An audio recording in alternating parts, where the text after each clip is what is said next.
Dito sa 58th Infantry Battalion, si Second Lieutenant Loreli Buagas ang isa sa mga inaasahan na staff officers dito. Logistics officer siya, pero naging malaki yung contribution niya sa isang special program ng kanilang battalion, which is pag-facilitate ng amnesty papers para sa former rebels. And it's an honor kasi na pinoprofile ko yung mga younger generations ng officers, especially yung mga female officers, kasi dito natin makikita na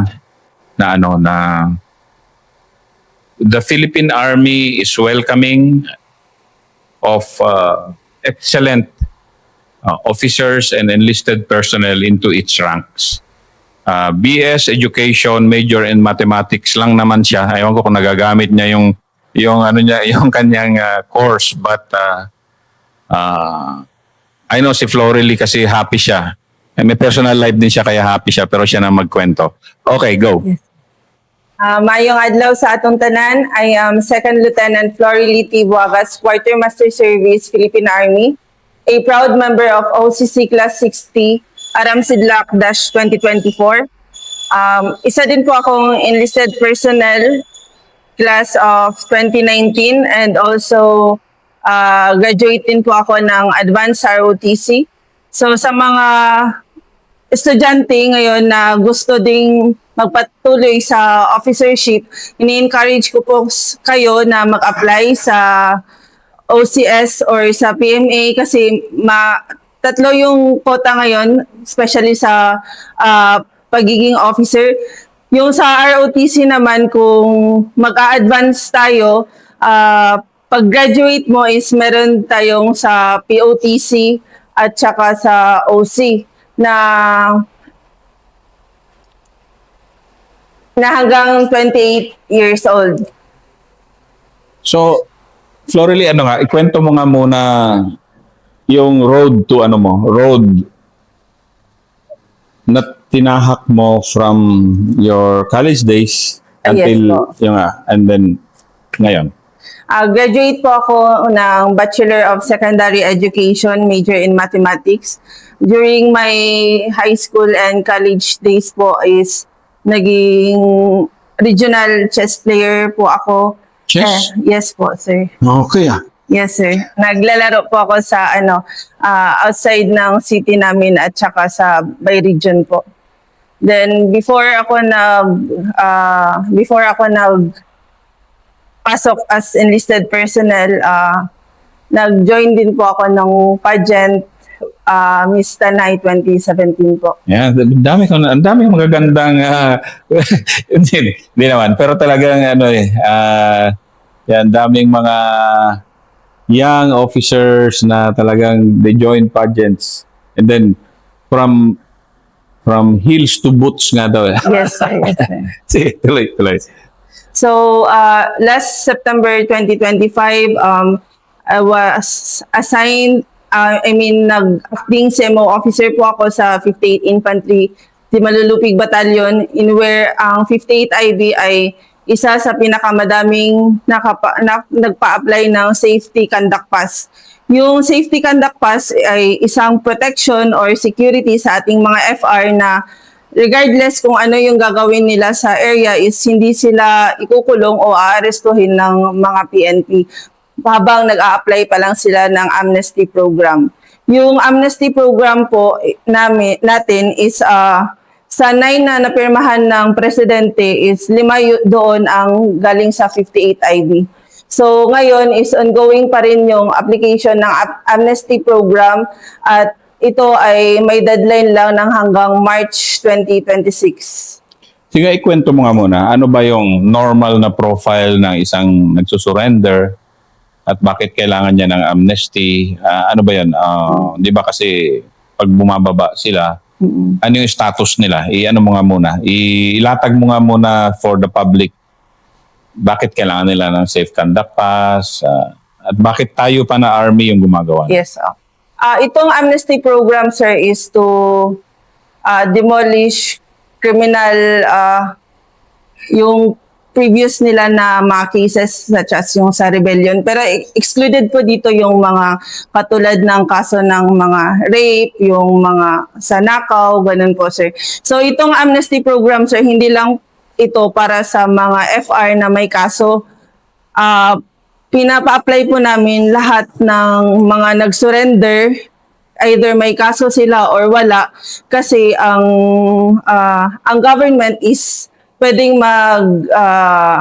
mag-file sa kanila ng case ng up to 20 years.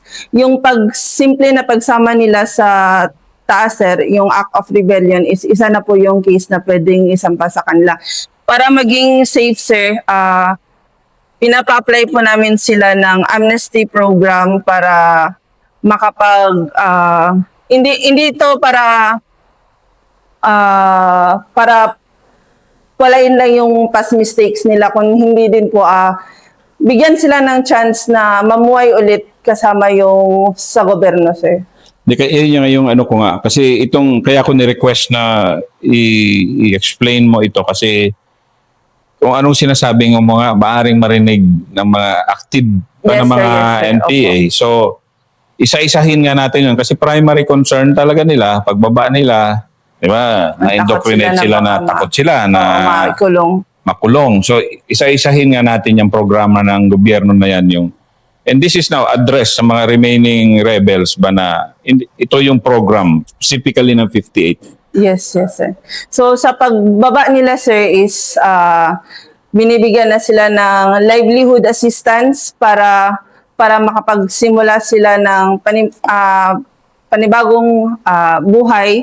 And prior sa pag-apply nila ng amnesty program, sir, is pinapa-apply muna namin sila ng safety conduct pass to make sure na kahit magpunta lang sila sa palengke, kasi syempre, sir, yung tayo, sa example sa 58 IBs, nagpo-post tayo ng yung target personalities kahit saan. So, kung makita sila dyan is pwede silang ikulong. While kung nakapag-apply na sila ng safety conduct pass is hindi sila pwedeng arestuhin kasi ito ay protection or security para sa kanila. Oh, okay, sige, tuloy tayo. Kasi nga, yung safe conduct pass,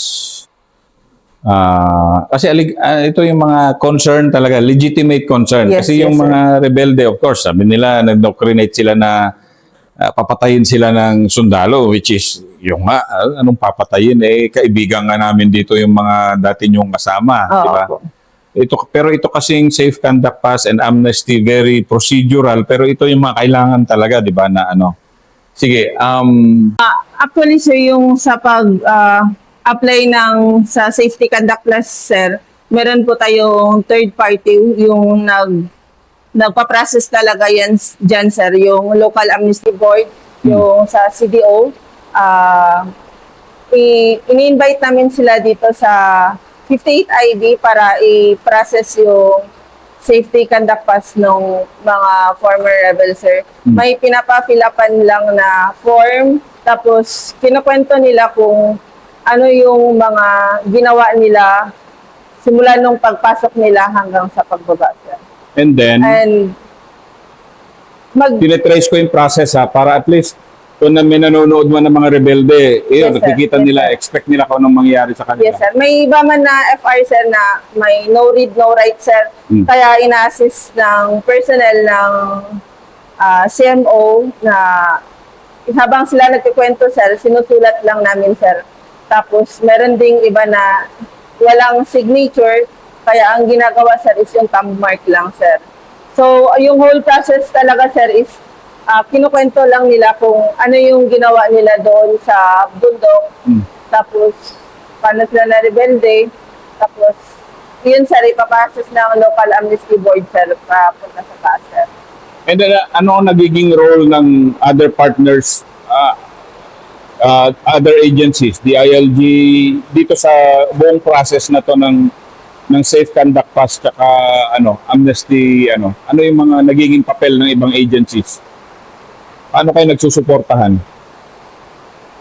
Yung local amnesty board, sir, yung nagpa-process, sir, doon sa National Amnesty Commission, sir. So, sino mga members nun? Sila, Ma'am Lai, sir, yung siya yung toka dito sa buong Misamis Oriental, sir. Together with sa attorney, sir, bali nagre-request kami sa ITB, sir, sa Integrated Bar of the Philippines, sir. Para yung mga FR natin, sir, na maka-apply is wala na silang problemahin kahit yung pera na pangbayad sa perma ng abogado, pati yung snacks and meals nila, sir. Yung gagawin lang nila, sir, is yung presensya lang nila na magpunta dito at mag-apply, sir. And how successful yung 58 sa so far? So far, sir, kasi na-interview ko man din, sir, yung head nung sa local amnesty board, sir, doon sa CDO, sir. Ang sabi niya sa akin, sir, is yung 58 ID, sir, ang pinakauna na nagpasa sa kanila regarding sa safety conduct pass at isa din sa pinakamarami na nag-apply ng safety conduct pass, sir. Nasa 295 po ngayon Yung naka-file doon. yes po. Pero ngayon, sa amnesty naman, Sa amnesty po, sir, is madami na din po yung nakapag-file, sir. Matagal kasi yung processing. yes, sir, yung approval kasi abot pa kay Presidente. Pero sa 9 po na na-approve na ni President, sir, is 5 doon is galing sa 58 ID. And gaano kayo ka-proud na yung 5 out of 9 pa lang pala ang pero sa inyo galing, di ba? Sa inyo Yes, sir. galing yung Ako po as a CMO officer, sir, kahit short span pa lang po, sir. Para sa akin, sir, yung pagiging CMO officer is hindi siya madali, sir, pero at the same time, sir, para sa akin, sir, is fulfilling siya, sir. Kasi nakikita mo yung mga tao, sir, na katulad ng sa simpleng outreach program is nakakatulong ka sa kanila, sir. And yung may mga konting issues sa mga barangay, sir, is hindi na nila nilalapit sa mga dating NPA, bagkus lumalapit sila sa atin, sir, para ayusin yung mga konting gusot sa area nila, sir. Okay. Gaano ka ka-fulfilled na nagawa mo yun, early part ng career mo? Yung ganyan, na malaking bagay kasi yun eh. You have changed Yes, lives. sir. Yes, sir. Kasi katulad ng pumupunta ako sa mga hinterland, sir, na under ng AO ng 58 IV, sir, nakikita ko yung buhay nila sa area na ngayon pa lang nakakita ng mga sasakyan na sabi nga nila sa akin, na may bahay na tumatakbo. So therefore, sir, ganun talaga kahirap yung buhay nila doon. So ngayon, mag-recruit ka naman ng mga gusto mo, mga susunod pa sa atin na sa'yo, sa yapak mo na yung college graduate, beauty pageant contestant nga, happily serving. Sa mga gustong mag-apply sa Philippine Army, ini-encourage ko po kayo na mag-join since product po ako ng officer candidate course, ini-encourage ko po kayo na mag-apply sa OCC, where meron po tayong 3 recruitment office, meron sa Luzon, sa Taguig City, meron din sa Visayas na nasa loob ng Camp Lapu-Lapu City, at meron din dito sa Mindanao sa CDO.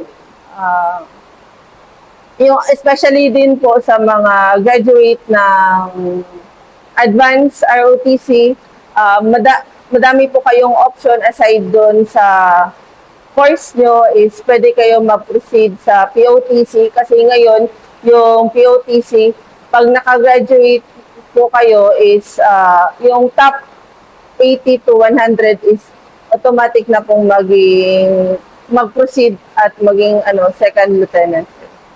Yes, sir. Yun yung ngayon ang Yung program natin ngayon, Yes, sir. So ngayon, happy ka naman. Happy Yes, ka sir. naman. Yung ba? Pag mong Ranger, girlfriend. Pero sige, kwento lang. Gaano ka ka-happy na, you have a profession now inside the army?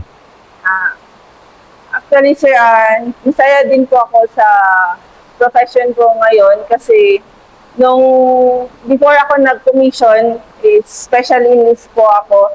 Tapos yung way ng special enlist namin is, naging special enlist kami kasi nirecruit kami para magturo sa mga schools kung saan kami nanggaling. Kasi yung explanation kasi sa amin, sir, is meron tayong panglaban sa mga red areas. How about naman dun sa mga kabataan na re-recruit sa loob ng schools? Kaya yung ginawa sa amin, sir, is na-enlist kami mga advanced ROTC, tapos bumalik sa mga kanya-kanyang school at nagturo. At ini-encourage sila na pumasok din sa advanced ROTC or pagiging sundalo din po, sir. Kasi itong simple na ROTC is nakakadisiplina ng mga kabataan. Ayan, ano nga, i-advertise mo ng kaunti yung ROTC program natin kasi how you benefited din sa ROTC. Ako, nakapag-benefit din po ako sa pagiging advanced ROTC kasi during my college days is tumatanggap po ako ng cash incentives galing sa Philippine Army na kung average ka ng grade ng 85 and above is makatanggap ka ng 10K, sa 88 na average is 12K, and sa 90 na average is 15K. So, sa case ko po is nakatanggap ako ng cash incentives per semester ng 12K. And yun, habang nag-aaral ako is malaking tulong yun kasi sinusustentahan yung mga regarding sa school staffs ko, sir. Okay. Galing naman. I mean, hindi, I'm happy to profile yung mga the likes ng young officers na katulad mo because yung professionalization ng Army, ng Philippine Army, nagpa-progress talaga because Yes, diverse na. Ikaw, BS Education, yung iba-ibang course na yung the Army mindset na diversify na hindi na lang pure na war fighting ba? Yes. Din yan eh. Thank you, madam. Thank you, sir. Good afternoon, sir. Afternoon.